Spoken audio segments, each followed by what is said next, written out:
Today we're going to talk about 3 tips when your loved one has a mental illness. I'm Angela. I'm here to help you live a more purposeful life in your relationship with God and with one another. I am passionate about breaking the stigma of mental health issues among fellow Christians. First, I just want to say that I know how difficult this is if you just found out that your loved one has a mental illness. It's really hard to just even face up to these realities, but there are things that you can do that will make your life and the life of those that you love so much better. Number 1, educate yourself. There's so many great resources out there. Go to those doctor's appointments with your loved one and ask as many questions as you can so that you can begin to understand the diagnosis that they're facing. Ask about medications and treatments and just different things that you can do to support them. There are great books out there and websites, and we'll leave some notes in the description below to kind of help get you started. No one cares for them as much as you do, so really be confident in your ability to get the best help for them as you can. Number 2, take care of yourself. We know this in our heads, but it's a lot harder to practice. I'll leave some resources in the description below just to kind of help get you started in really establishing a self-care routine that's going to help you in the long term.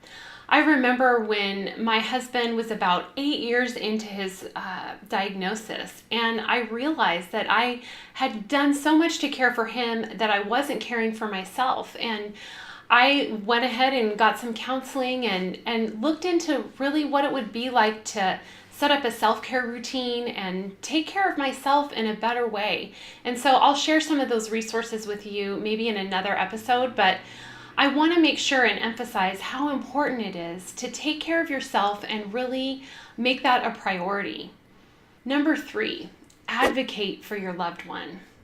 12 years ago, when my husband received that official diagnosis of bipolar 2 disorder, I was just blown away with just the immensity of how much that would change our lives. But over those 12 years, I have had to do some things that I never thought that I would have to tackle. I have fired a psychiatrist. I've had to research counselors that would be the best fit for him. I went up against our medical insurance company when they were really refusing to pay for the medication that he needed, and I won. And so, I'm not afraid of being a bulldog, and you shouldn't be either. You don't have to be rude to be firm. And this is your loved one's life that you're fighting for. And it's important for you to really get the best information that you can get and then go for it. Just advocate for them. Make it a top priority. You need to have all the information that you can get your hands on so that they have someone in their corner fighting for them when they can't fight for themselves. It is crucial.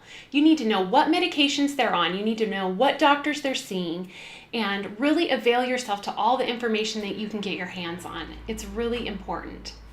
What tips would you give someone if they had just received a diagnosis?